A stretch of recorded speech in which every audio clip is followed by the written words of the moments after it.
Noyau, masse et énergie. Relation d'équivalence, masse-énergie.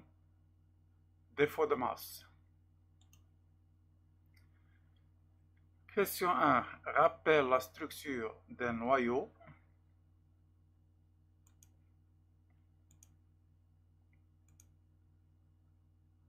Un noyau constitué de protons et de neutrons. Dans la structure du noyau d'hélium aux particules alpha, donc là on a le nombre de protons, là nombre de nucléons, c'est-à-dire les protons plus les neutrons, donc ça fait 4. Donc on a 2 protons et 2 neutrons. Calcul MTH théorique du noyau d'hélium. Donc on vous donne la masse des protons et la masse des neutrons.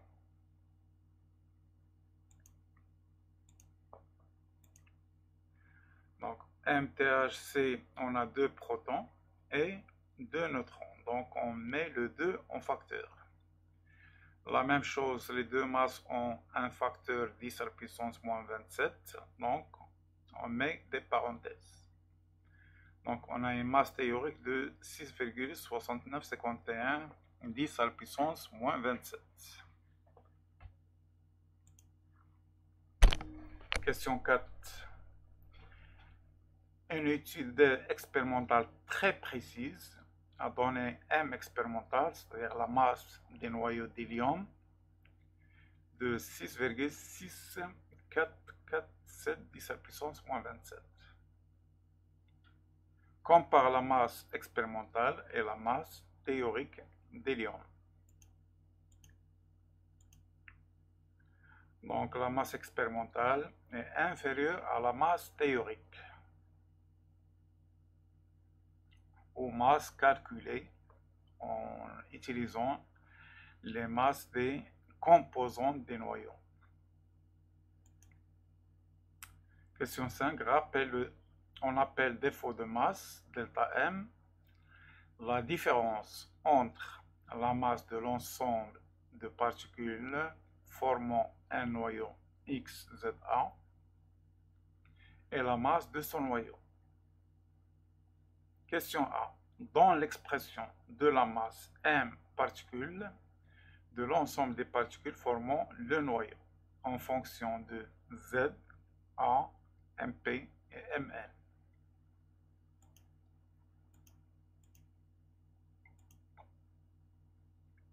Donc on a Z protons fois la masse des protons et on a N neutrons, c'est-à-dire A moins Z neutrons fois la masse des neutrons. Question B. Dans l'expression des défauts de masse delta M en fonction de Z, A, MP, etc. Donc on a dit que le défaut de masse, c'est la différence entre la masse des particules et la masse des noyaux. Donc on fait la différence et en remplaçant, on a delta M est égal à Z fois MP plus A moins Z fois Mn moins la masse des noyaux. Donc on appelle le delta M défaut de masse.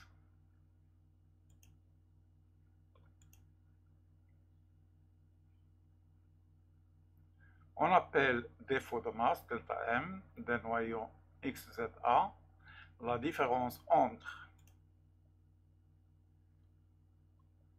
la somme des masses des nucléons au repos formant le noyau, la masse des noyaux au repos. Donc pourquoi on parle de repos? Parce que on verra plus tard que si la particule a une énergie, il y a une relation avec la masse. Donc ce sont les masses lorsque les particules sont au repos. Vitesse nulle. Donc l'expression, on vient de la voir dans l'activité, on a le delta M est égal à la masse des particules moins la masse des noyaux.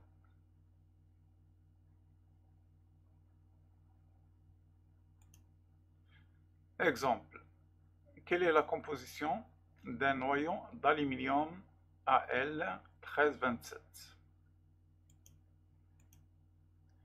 Donc, le 13, c'est le Z, qui représente le nombre de protons, et le 27, c'est le A, qui représente le nombre de nucléons, c'est-à-dire les protons plus les neutrons. Donc, on a 13 protons, et 27 moins 13, ça fait 14 neutrons. Calcule la masse de l'ensemble des nucléons formant le noyau d'aluminium. Donc on a 13 protons fois la masse des protons plus 14 neutrons fois la masse des neutrons. En remplaçant, et on trouve une masse de nucléons est égale 45 19 308 10 à la puissance moins 27 kg. Calcule le défaut de masse des noyaux d'aluminium. Donc on a la masse des noyaux. Donc le défaut de masse, c'est la masse des nucléons moins la masse des noyaux. Ça nous donne 0,40 167 10 à la puissance moins 27 kg. Donc là, on constate que les masses sont très petites. 10 à la puissance moins 27, c'est-à-dire qu'on a 27 chiffres.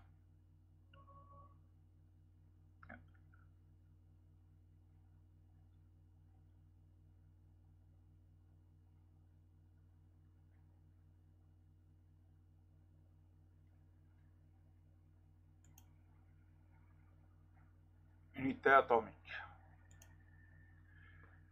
Les masses au niveau atomique sont très petites et le kilogramme n'est pas une unité convenable pour elles.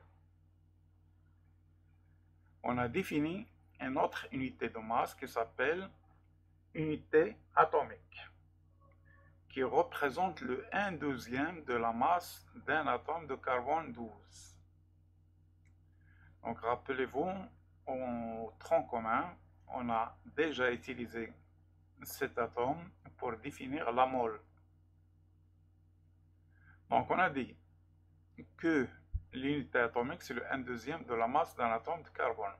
Donc 1U est égal à la masse d'un atome de carbone divisé par 12. La masse d'un atome de carbone c'est la masse molaire de carbone divisé par la constante d'Avogadro. Donc le tout divisé par 12. Ce qui nous fait MC divisé par 12 fois Na. En remplaçant le MCC 12 grammes par mol, soit en le convertissant en kilogrammes, on a 12 fois 10 à la puissance 3. Au moins 3 plutôt. Moins 3. Donc elle est là. Là, il y avait une erreur. Donc, on a 12 10 à la puissance moins 3 sur tout ça. Donc, on peut simplifier les 12 puisqu'on a des produits. On a des 12 donc. Et en montant le 10 à la puissance 23 en haut, elle devient 10 à la puissance moins 23. Avec le 10 à la puissance moins 3, ça me fait 10 à la puissance moins 6. Moins 26. Donc on a 10 à la puissance moins 26 divisé par 6,0221415. Donc le calcul final nous donne 1U est égal à 1,66054 10 à la puissance moins 27 kg. Donc au lieu d'écrire ce chiffre, on va écrire uniquement 1U. Donc le kilogramme n'est pas une unité convenable. Donc dorénavant, on va utiliser l'unité atomique en nucléaire. Application. Donne en unité atomique les masses d'un proton, d'un neutron et d'un électron. Donc c'est surtout le proton et le neutron. Puisqu'on étudie les noyaux, donc on aura besoin des masses de protons et des neutrons.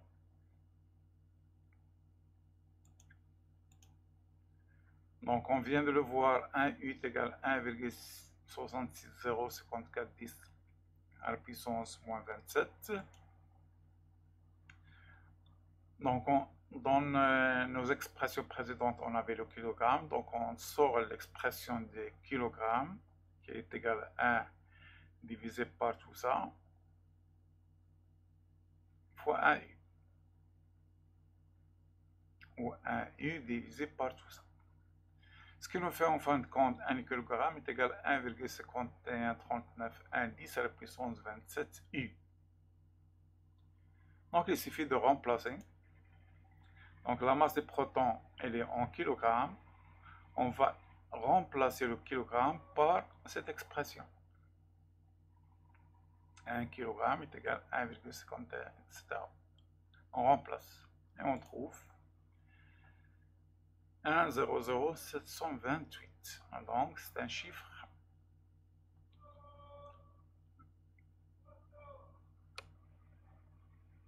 Donc la même chose pour le neutron, on remplace et on trouve. Et pour l'électron, on a 5,510 à puissance moins 4 U. Donc on ne va pas trop utiliser la masse des électrons. Donc ce qui nous intéresse, essayez de vous rappeler ces deux masses. C'est pas obligatoire, on vous les donne en général. Mais ça peut simplifier les choses de se les rappeler. 1,00728, 1,00866. Énergie de liaison. Revenons au noyau d'hélium. De quoi est constitué un noyau d'hélium? Donc on vient de le voir, de protons et de neutrons. Que se produit-il entre deux charges électriques de même signe? Donc les charges électriques de même signe se repoussent. Il y a répulsion entre les charges de même signe, positif ou négatif. À quoi est due la cohésion des noyaux d'hélium? Donc on l'a vu sur le cours précédent. La cohésion des noyaux d'hélium est due à l'interaction forte. Donc on a dit qu'il y a une force qui empêche l'éclatement des noyaux. On l'appelle l'interaction forte. Que transfère-t-on lorsqu'on applique une force? Donc programme des premiers bacs. Lorsqu'on applique une force, on transmet de l'énergie. Travail d'une force. Lorsqu'on applique une force, on transfère de l'énergie. Travail d'une force. Question 5. Quelle est la différence entre un ensemble de nucléons isolés et ces mêmes nucléons formant un noyau? Donc on vient de le voir. La différence entre les nucléons séparés et isolés et les nucléons formant le noyau, c'est le défaut de masse. Lorsqu'ils s'assemblent ou se rassemblent, une partie de la masse disparaît. Il y a diminution de masse. Différence entre un ensemble de nucléons isolés et ces nucléons formant un noyau. La différence entre ces deux ensembles, c'est le défaut de masse. Quelle est l'origine de l'énergie qui permet la cohésion des noyaux? Donc on a démontré que deux charges de même signe se repoussent. Donc normalement, un noyau doit éclater, mais les protons restent dans le noyau. Donc on a dit que cette cohésion est due à l'interaction forte et l'application d'une force nécessite ou il y a transfert d'énergie. Donc il faut de l'énergie pour appliquer une force. Donc devient l'énergie qui permet l'application de cette force. Il n'y a pas d'intervention extérieure, donc le phénomène est interne.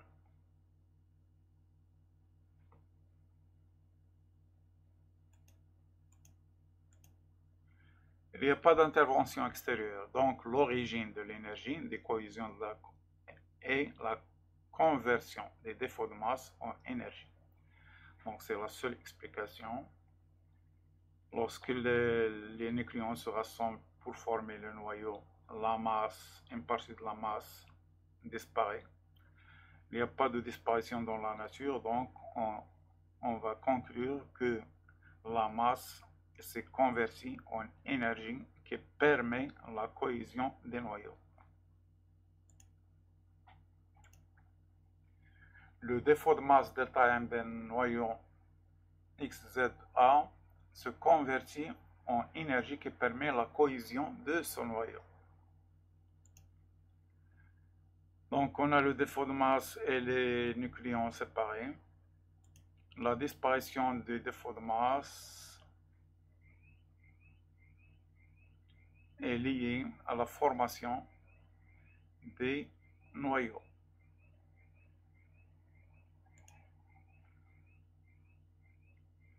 Relation d'équivalence entre masse et énergie. Donc on vient de le voir, on peut convertir de la masse en énergie et l'inverse est vrai. On peut convertir de l'énergie en masse.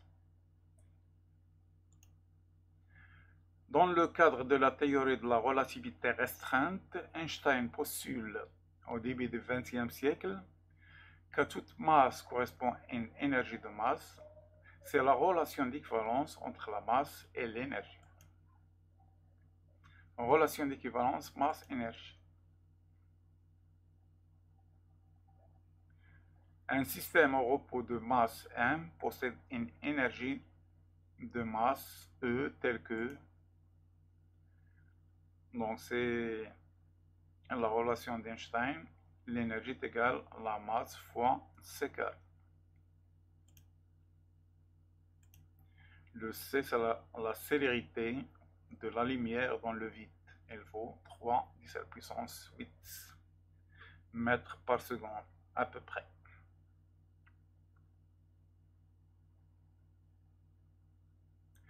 Donc, tout système ayant une masse emmaganise de l'énergie, et la valeur de cette énergie, c'est la masse multipliée par C carré. C'est simple à retenir. Bon, application, calcule ton énergie de masse. Si tu utilises cette énergie pour t'élever, quelle hauteur atteindras-tu? Donc, supposons que ta masse est de 60 kg. Donc, ton énergie de masse est 60 multiplié par 3 × 10⁻8 au carré, qui nous fait 5,40 × 10⁻18 joules. Donc, si j'utilise cette énergie, ou tu utilises cette énergie pour t'élever, quelle hauteur atteindras-tu? Pour s'élever, on doit combattre les effets de poids. Donc, on doit travailler contre le poids. Le travail des poids, c'est mgh, soit h est égal au travail des poids sur mg. Donc, l'énergie nécessaire ou l'énergie à convertir, c'est l'énergie de masse. Donc, on remplace et on trouve h est égal à 9,18 × 10⁻15 mètres, soit 9,18 × 10⁻12 km. La distance entre le centre de la Terre et le centre du Soleil est de 1,5 × 10⁻8. Donc là, tu as un 10⁻12. Donc tu vas parcourir une distance à peu près est égal à 1,5 la distance entre le Soleil et la Terre. Bon, c'est une énergie énorme.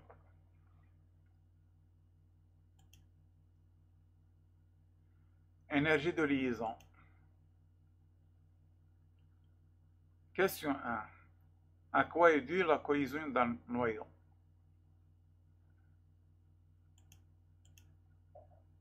La cohésion d'un noyau est due à l'interaction forte.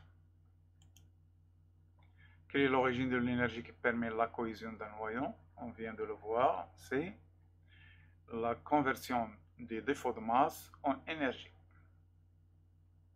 Question 3. Rappelle l'expression des défauts de masse d'un noyau XZA. Donc l'expression delta M est égale Z fois MP, etc. Moins la masse des noyaux. La masse des nucléons moins la masse des noyaux. Question 4.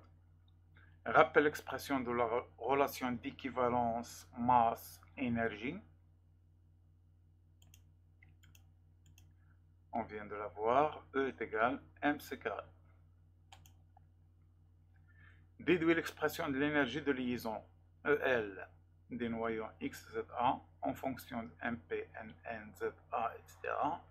et la vitesse de la lumière. Donc on a dit que l'énergie de liaison ou de cohésion des noyaux, soit l'énergie de liaison, est due à la conversion des défauts de masse en énergie. Donc on va appliquer la relation d'équivalence dans ce cas. EL est égal à delta M, donc la masse qui s'est convertie en énergie, fois C carré. Soit en remplaçant, on trouve ça. Donc l'expression de l'énergie de liaison, c'est la masse des particules séparées et isolées, moins la masse des noyaux, fois le C carré.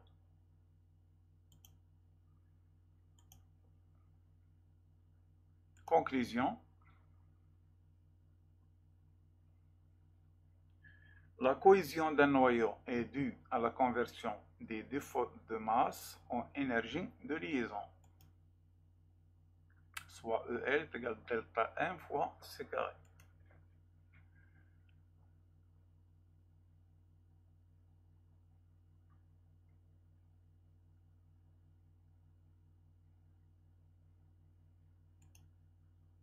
Application.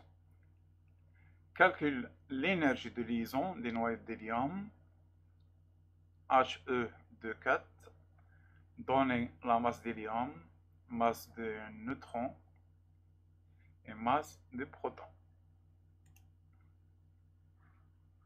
Donc il suffit de remplacer, on a le delta M multiplié par C carré, EL est égal, soit EL est égal à 4,536 10 à la puissance 12 joules. Remarque, les valeurs des énergies au niveau atomique comme celles des masses sont très faibles. Par conséquent, le joule n'est pas une unité adéquate. Donc là, on trouve avec un 10 à la puissance moins 12. Donc c'est pas pratique comme unité. Le joule n'est pas une unité pratique. Donc on va chercher une autre unité au niveau atomique. On a déjà cherché une unité pour la masse. Là, on va chercher une unité pour l'énergie. C'est l'électron-volt.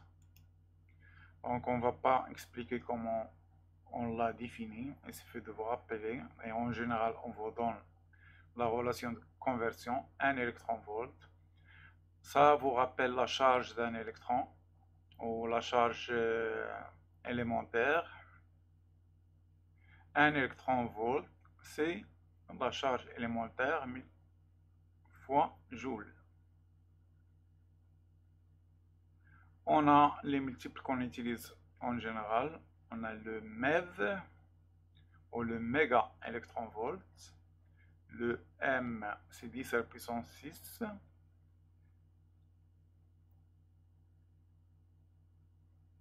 Et il nous reste ça. Le G, c'est 10 à la puissance 9.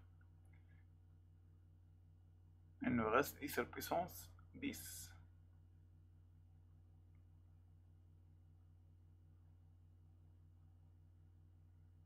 On va utiliser surtout le MEV. Donc de toute façon, on vous rappelle à chaque fois l'expression de la conversion. Donc vous n'êtes pas obligé de vous la rappeler. Donc en général, on voit dans 1 électronvolt est égal, et c'est à vous de chercher le MEV. Application calcul en EV et en MEV l'énergie de liaison des noyaux d'hélium. Donc on a trouvé dans l'application précédente, EL est égal à 4,536 10 à la puissance moins 12 joules. On a 1 électronvolt est égal, on doit remplacer le joule, donc on va sortir le joule ici. Donc on a 1 joule est égal à ça, 1 électronvolt divisé par tout ça,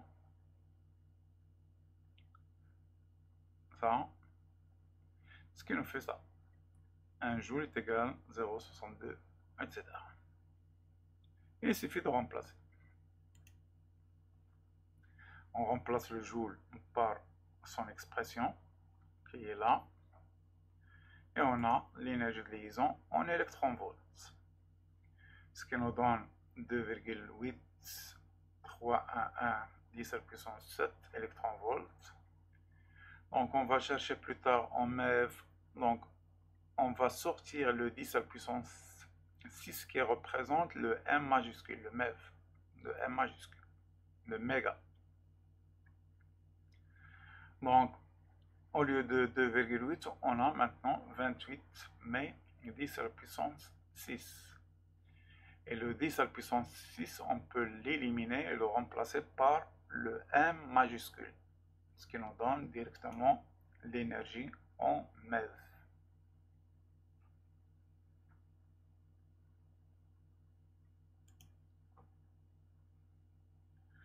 Donc remarque l'unité la plus adéquate est le MeV. On a un chiffre significatif. L est égal à 28,300. Donc chiffre simple à retenir ou à comparer.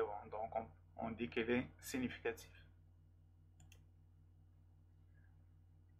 Autre unité de masse. Rappelle la valeur en kilogrammes de l'unité de masse atomique. Donc c'est un rappel. Il suffit de la rechercher. Calcule en joule l'énergie de masse de cette unité. Donc ça, on va le voir.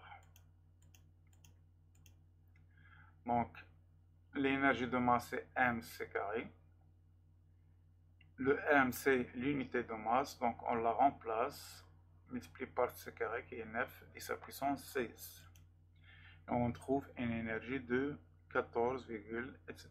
10 à la puissance moins 11 joules. Convertis en MeV la valeur obtenue. Donc le MeV, on va multiplier par 10 à la puissance 6 et diviser par 10 à la puissance 6. Donc en divisant par 10 à la puissance 6, il nous restera uniquement 10 à la puissance 5. Et on ajoute le M, là, c'est là plutôt. Donc on a 1,6 joule égal.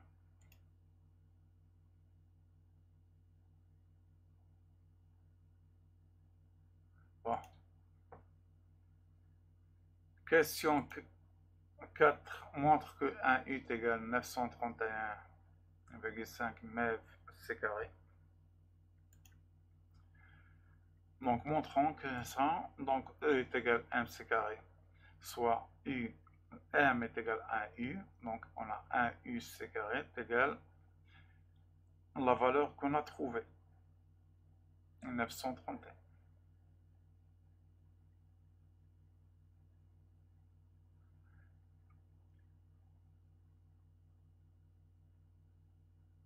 Donc on a 1UC carré est égal à ça. Et on nous demande de montrer que 1U est égal. Donc il suffit de diviser. On a 1UC carré est égal à 931 MeV. On va passer le C carré de l'autre côté, ça nous fait une division par C carré ou une multiplication par C moins 2.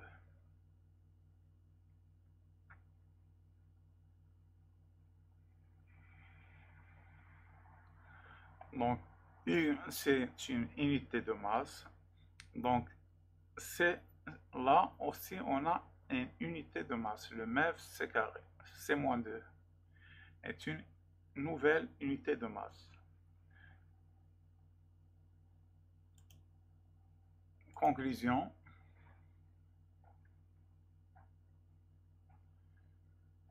L'énergie de masse d'une unité de masse atomique est égale à 931,5 MeV. Donc on a trouvé 932, mais là c'est un calcul plus précis. On utilise au niveau atomique une autre unité de masse qui est le MeV C-2. Il suffit de vous rappeler l'expression de conversion. Et en général, on vous la donne.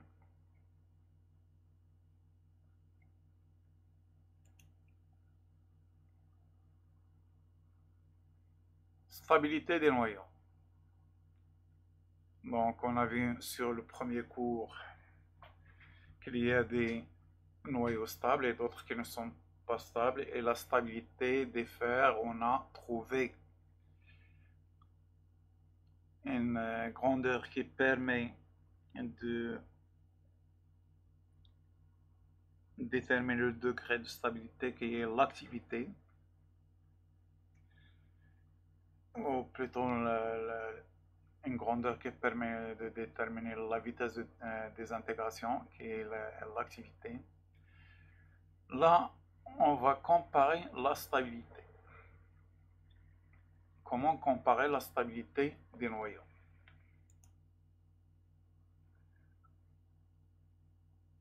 Considérons les deux noyaux, PU 94-239 et U 92-235, qui permet la cohésion des noyaux.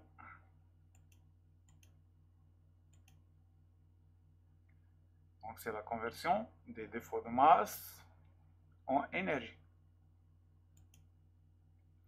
Calcule les énergies de liaison des deux noyaux. Donc il suffit de remplacer nombre de protons, nombre de neutrons multiplié par les masses moins la masse des noyaux.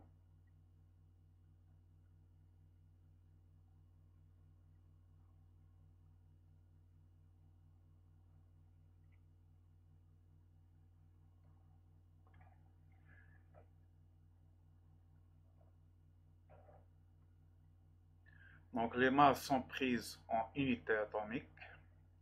Donc on a parenthèse multipliée par U fois C carré. Donc on verra ça après. On a remplacé le U par l'expression précédente qui est le MeV fois C-2. Et il nous reste en fin de compte 931,5. Donc j'aurais pas dû intervenir là, j'aurais dû calculer en C carré avant. Donc ça fait rien, on va revenir à ça plus tard. Donc l'énergie de liaison est de 1000 au 1806,579045 MeV. Et pour l'autre atome, c'est 1783,5, etc. MeV. Question 3. Lequel des deux noyaux est le plus stable? Justifie ta réponse. Donc l'énergie de liaison, on a dit, c'est l'énergie nécessaire pour rassembler les nucléons et former ainsi un noyau. Donc normalement, plus l'énergie est grande, la valeur de l'énergie est grande, plus le noyau est plus stable. Par conséquent, on va dire pour l'instant que le Pu est plus stable que le U, l'uranium.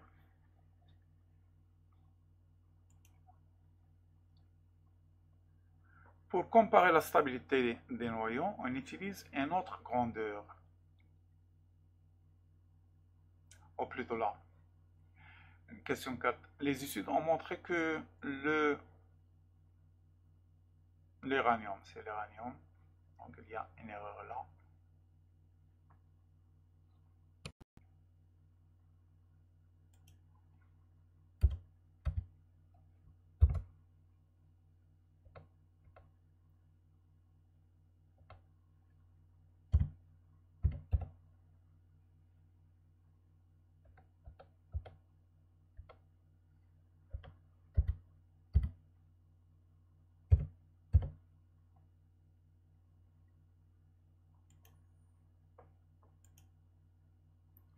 Donc les études ont montré que l'uranium est plus stable. Donc est-ce que la réponse précédente est vraie? Donc c'est faux. On a vu que le Pu a une énergie de liaison plus grande.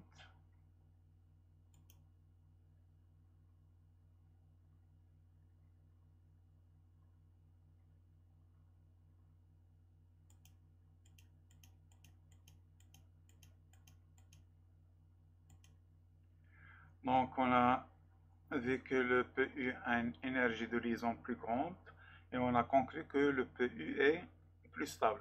Mais les études ont montré que c'est l'uranium qui est le plus stable.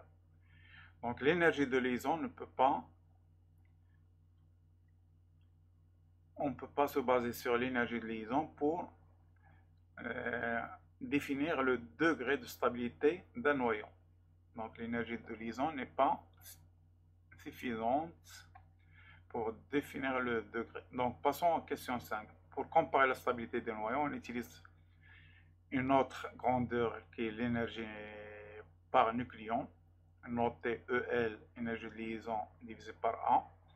Calcule l'énergie de liaison par nucléon pour chacun des noyaux.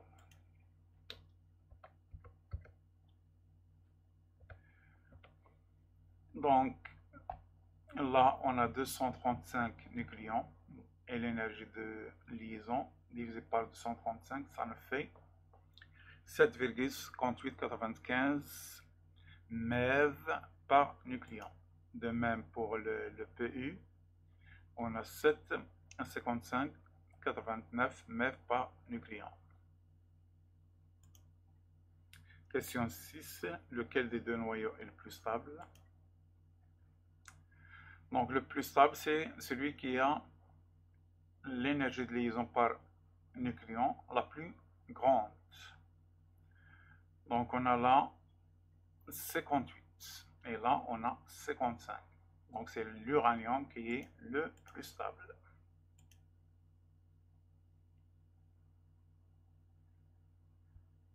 Comme conclusion, pour comparer la stabilité de deux noyaux, il suffit de calculer l'énergie de liaison par nucléon.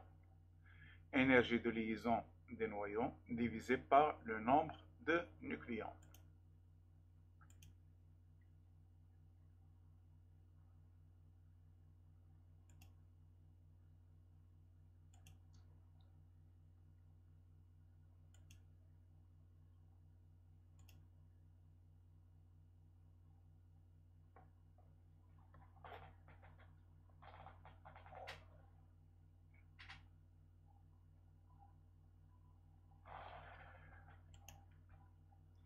Conclusion.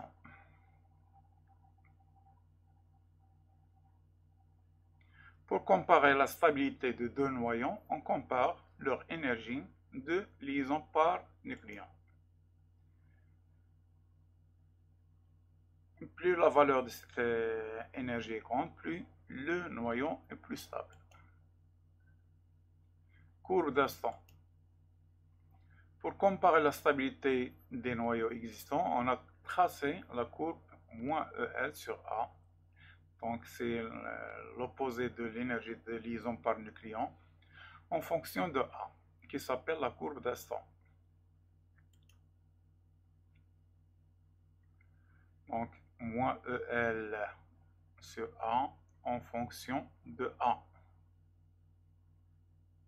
Là, en fonction de A. Donc on a cette courbe.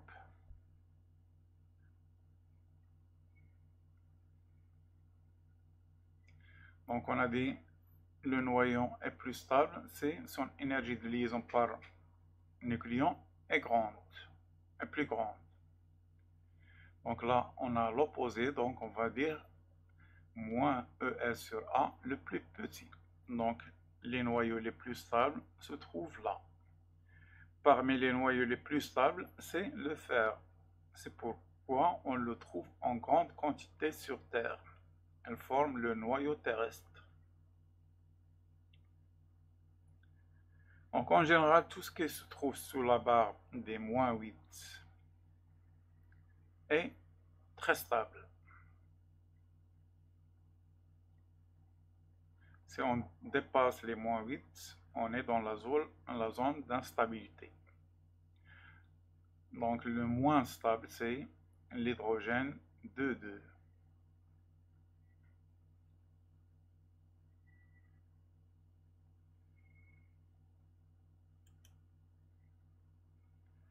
Les noyaux les plus stables ont énergie de liaison par nucléon, EL sur A, supérieur ou est égal à 8 MeV. Donc à partir de 8 MeV, on a la stabilité. La fission et la fusion nucléaire.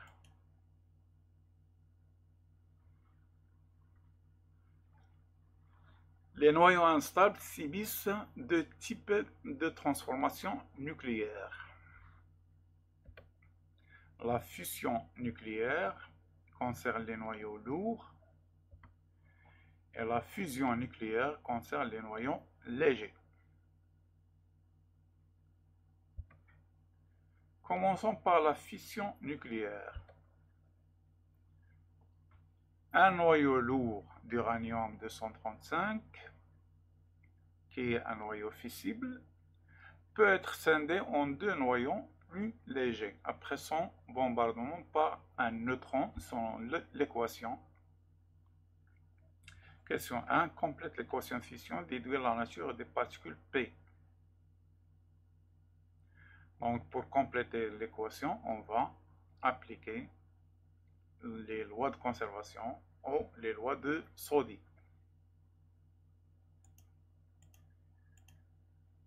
Donc on a 92 plus 0, ça nous fait 92, est égal. Donc là, les valeurs, on les a trouvées sur le tableau périodique. Donc est égal 55 plus 37. Donc 55 plus 37, ça nous fait 92. Donc la charge de la particule P est égale à 0. Pour les masses, on a 140 plus 93. Ça fait combien ça? 233. Et de l'autre côté, on a 236. Donc il nous manque 3 qui étaient déjà donnés. Donc la masse de la particule P, c'est 1. Donc la particule P, c'est un neutron. On a bombardé l'uranium avec un neutron et elle a produit 3 neutrons. On dit que la fusion est une réaction en chaîne. En étudiant les produits de cette réaction, justifie cette description. Donc supposons qu'on a un échantillon d'uranium. Sa fusion produit 3 neutrons. Donc les 3 neutrons vont bombarder 3 noyaux d'uranium. Et chaque noyau va produire 3 neutrons, et ainsi de suite. Donc la réaction, c'est une réaction en chaîne.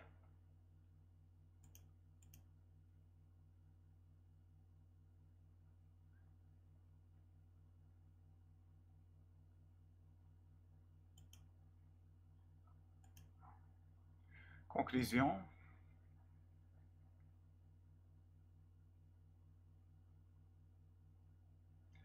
La fission nucléaire est une réaction nucléaire durant laquelle un noyau lourd fissible, on dit qu'il est fissible, se scinde en deux noyaux plus légers.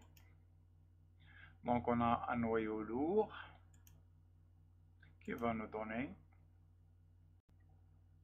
deux noyaux plus légers. C'est ça la réaction de fusion nucléaire. Remarque. La réaction de fusion de l'uranium-235 libère 3 neutrons, qui sont dits neutrons rapides. À leur tour, ces neutrons peuvent théoriquement provoquer la fusion de 3 autres noyaux d'uranium-235. Et ainsi de suite. On parle de réaction en chaîne. Si les neutrons libérés sont efficaces, le nombre de fusions augmente très rapidement. L'énergie libérée est telle que le système explose. Bombe atomique. Si le flux de neutrons éjectés est maîtrisé, ralentissement, absorption des neutrons excédentaires par le modérateur, et si le combustible contient suffisamment de noyaux fissibles, uranium enrichi, à l'uranium-235 par exemple, l'énergie par unité de temps est constante. On dit que la réaction en chaîne est contrôlée. Donc on peut empêcher l'explosion par le contrôle des nombres de neutrons produits.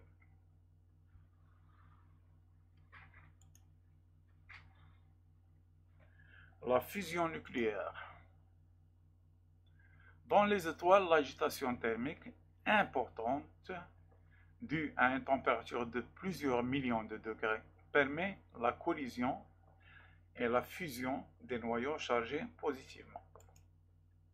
Dans le Soleil, par exemple, les noyaux d'hydrogène ou protons fusionnent pour former l'hélium selon l'équation 4H11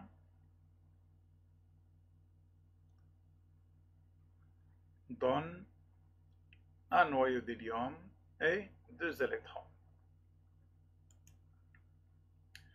Lorsqu'une étoile a épuisé l'hydrogène qu'elle possède, d'autres réactions prennent le relais pour former des éléments chimiques de plus en plus lourds. Ainsi, les réactions de fusion au cœur des étoiles sont le point de départ de la formation de tous les éléments chimiques. Donc, les étoiles sont des générateurs d'atomes, des usines d'atomes, des fabriques d'atomes. Donc, les étoiles fabriquent les atomes.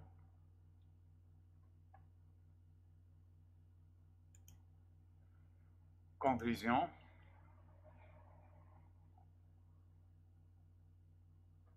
La fusion nucléaire est la formation d'un noyau plus lourd à partir de deux noyaux plus légers.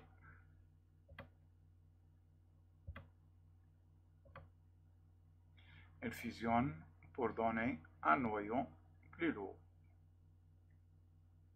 La fusion nucléaire est la formation d'un noyau plus lourd à partir de deux noyaux plus légers.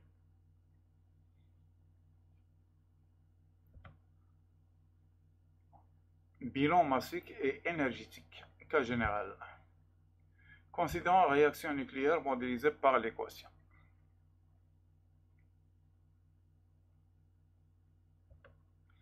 Le bilan énergétique de cette réaction s'écrit EL est égal à l'énergie de liaison de X1 plus l'énergie de liaison de X2 moins l'énergie de liaison de X3 plus l'énergie de liaison de X4.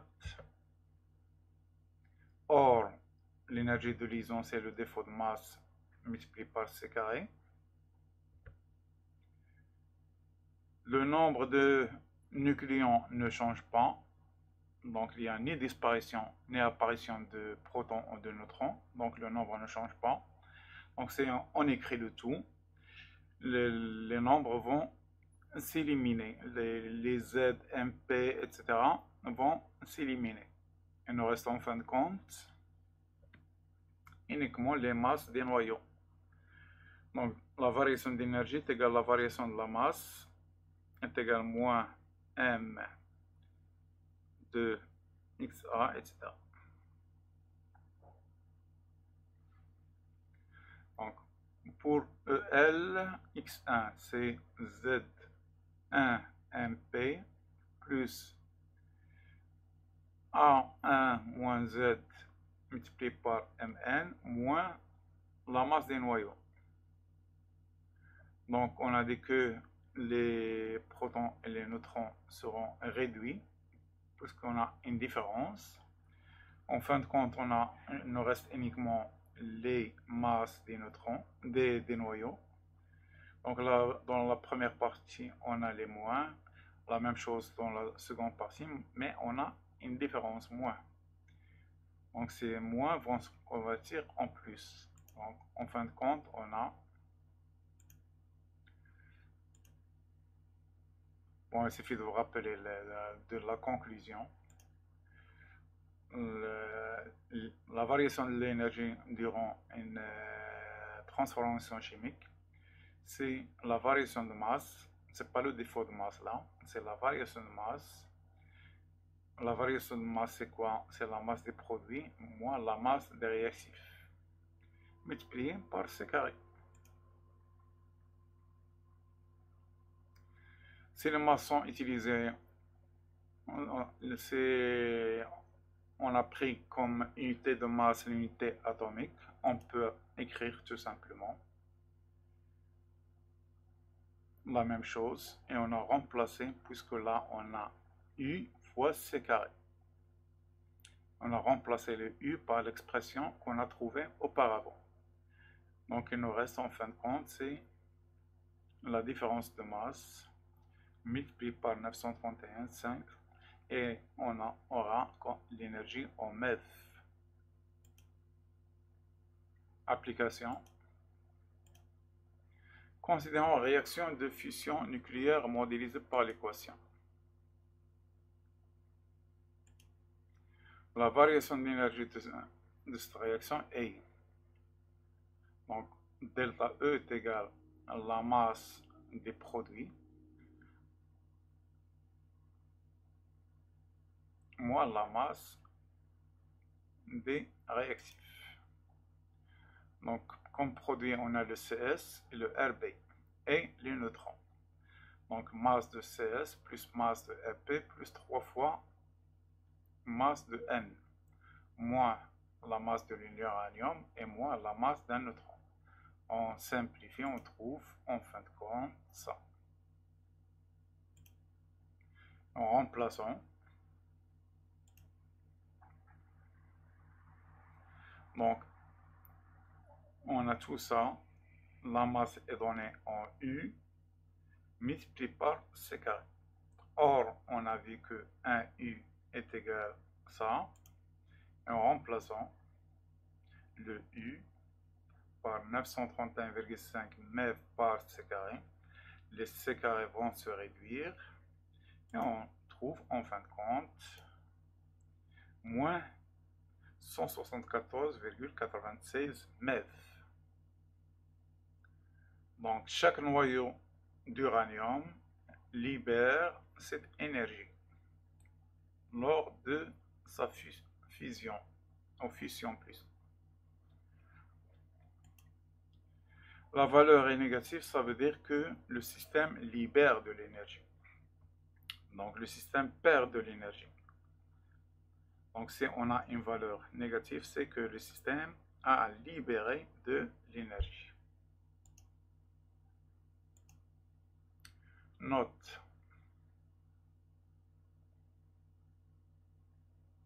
Si la variation de l'énergie lors d'une transformation nucléaire est négative, ça indique que le système libère de l'énergie.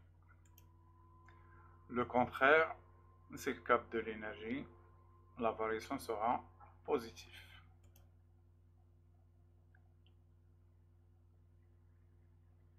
Si les masses sont prises en U, on peut écrire directement E est égal à mc carré ou M multiplié par 931,5 mètres.